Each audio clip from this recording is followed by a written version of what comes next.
జపన్య 3 అధ్యాయం 20 వచనం. నేను మీకు ఖ్యాతిని మంచి పేరును తెప్పింతును, ఇదే యెహోవాకు. జపన్య 3 అధ్యాయం 20 వచనం. నేను మీకు ఖ్యాతిని మంచి పేరును తెప్పింతును, ఇదే యెహోవాకు. జపన్య గ్రంథం 3 అధ్యాయం 20 వచనంలో నేను మీకు ఖ్యాతిని మంచి పేరును తెప్పింతును, ఇవే యెహోవాకు.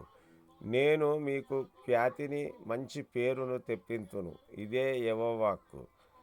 నేను మీకు ఖ్యాతిని మంచి పేరును తెప్పింతును, ఇదే యెహోవాకు. జపన్య 3 అధ్యాయం 20 వచనంలో నేను మీకు ఖ్యాతిని మంచి పేరును తెప్పించును, ఇదే యెహోవాకు. జపన్య 3 అధ్యాయం 20 వచనంలో నేను మీకు ఖ్యాతిని మంచి పేరును తెప్పింతును, ఇదే యెహోవా వాక్కు. జపన్య 3 అధ్యాయం 20 వచనంలో నేను మీకు ఖ్యాతిని మంచి పేరును తెప్పింతును, ఇదే యెహోవా వాక్కు. జపన్య 3 అధ్యాయం 20 వచనంలో నేను మీకు ఖ్యాతిని